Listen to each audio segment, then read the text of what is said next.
Quest is about going out and exploring in the outdoors and being super duper active. It embraces the concept of working together as a team. You navigate over 500 kilometers together, running, biking, paddling, rock climbing, rappelling, mountaineering, and going out and exploring and doing something really amazing together. OCR in the long format, the expedition format, has been around and called adventure racing since the 1970s.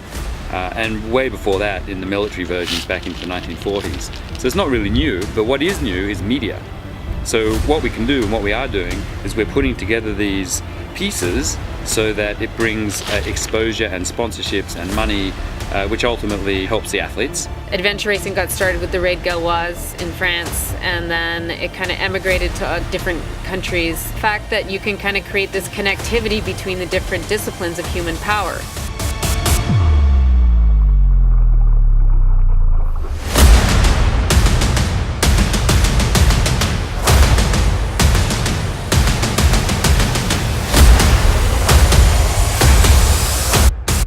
Sergio Sanchez from Costa Rica. Christchurch, New Zealand. From Bellingham, Washington. The Czech Republic. So expectations, we just want to go out and have an incredible experience. You know, being ready for the unknown, I think that's what prepares us, you know, from being in the military, being in the California National Guard. I've never been in British Columbia. Primal Quest for me represents the big adventure race from the old times. We want to basically see how well we can do as a team, but basically surviving, staying alive, is key based on how many times we got told we could die yesterday.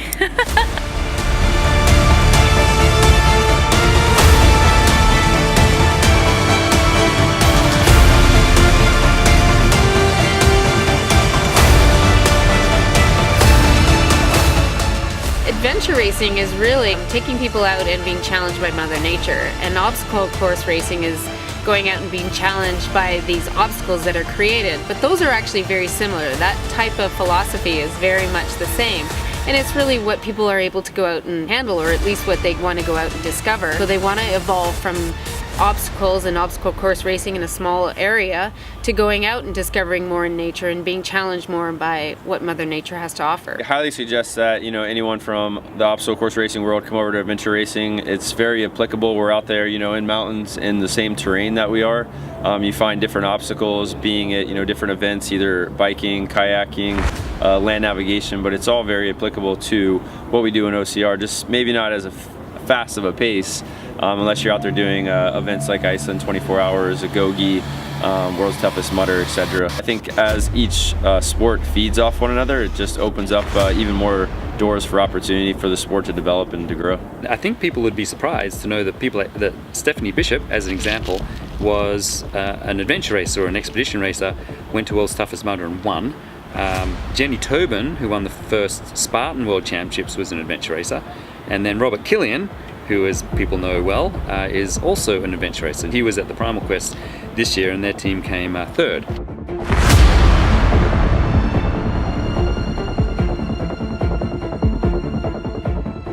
Parkinson's is a neurological disease which is degenerative and chronic. There's no known cure. Put yourself in a position of holding your fingers between one another like this and then try and pulling them apart. Feeling how hard that is. That's like Parkinson's every day for me.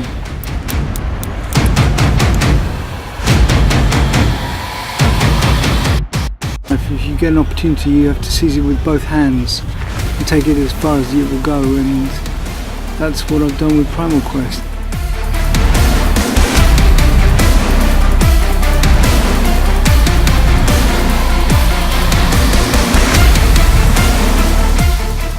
Pretty amazing that just like what you take away from it, about just like how to like continue to do something even though it might not be the thing that you want to be doing or the most comfortable thing, but the body is a pretty amazing thing.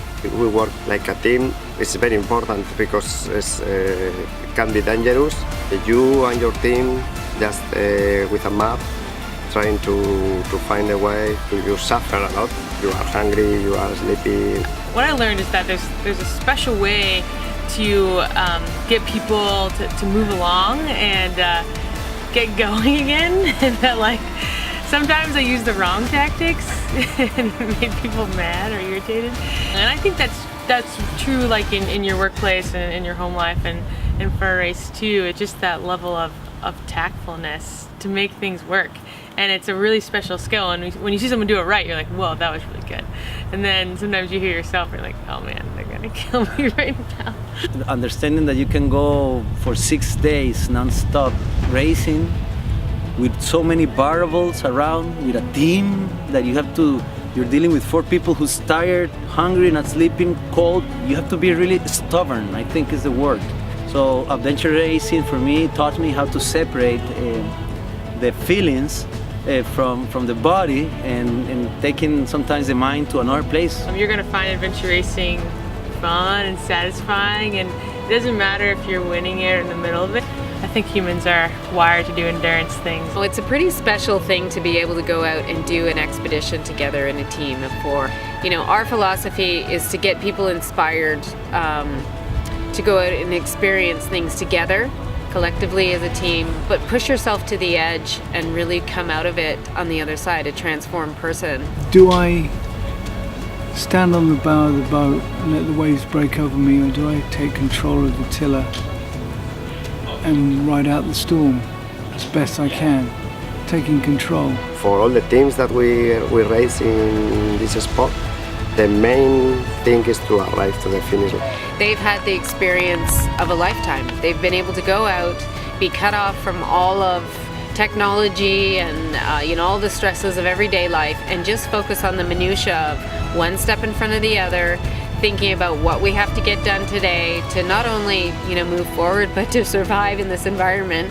And you know, I think that is really, really healthy every once in a while to get that reset in our lives.